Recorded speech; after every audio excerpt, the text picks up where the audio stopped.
পাট উৎপাদনে খরচ বেড়েই চলছে। পানির সংকট ও দাম নিয়ে দুশ্চিন্তায় সালথা নগরকান্দা চাষিরা। বছর যাচ্ছে আর সোনালী আঁশ পাটের আবাদে উৎপাদন খরচ বাড়ছে, তবে বাড়ছে না পাটের কাঙ্ক্ষিত হারের দর। পাট চাষাবাদে খরচের সাথে বিক্রয় মূল্য ব্যবধান বেড়ে যাওয়ায় আশঙ্কায় চাষিরা।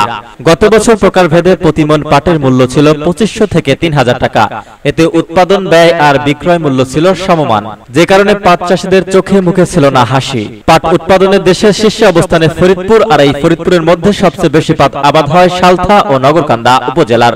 এবার উভয় উপজেলায় অন্তত 25,000 হেক্টর জমিতে পাট চাষাবাদ করা হয়েছে। তবে চলতি মৌসুমে পাটের আবাদে সর্বক্ষেত্রে খরচ বাড়ছে বলে জানিয়েছে পাট চাষিরা। চাষিদের দাবি, এবার পাটের উৎপাদন খরচ বেড়ে যাবে কমপক্ষে 30%।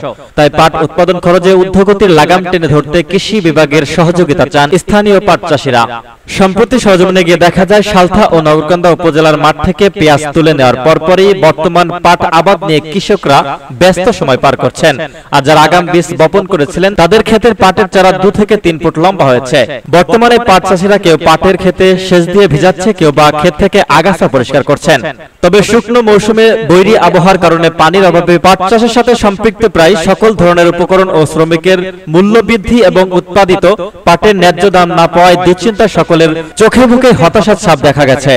সালথার পাট চাষী শহীদ মিয়া জানান, গত কয়েক বছর ধরে ভূগর্ভ স্তরের পানির স্তর নিচে নামছে। সংকট এমন পর্যায়ে যে অনেক মেশিনে পানি উঠছে না, তাই জমিতে সেচ দিতে খরচ বেড়েছে প্রায় 3 গুণ।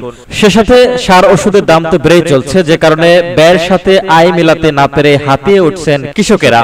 ফরিদপুর কৃষি সম্প্রসারণ অধিদপ্তরের উপপরিচালক কৃষিবিদ মোহাম্মদ শাহাদুজ্জামান বলেন, জলবায়ু পরিবর্তনে বৈরী আবহাওয়া অনেক ক্ষেত্রে ব্যয় বৃদ্ধি করে।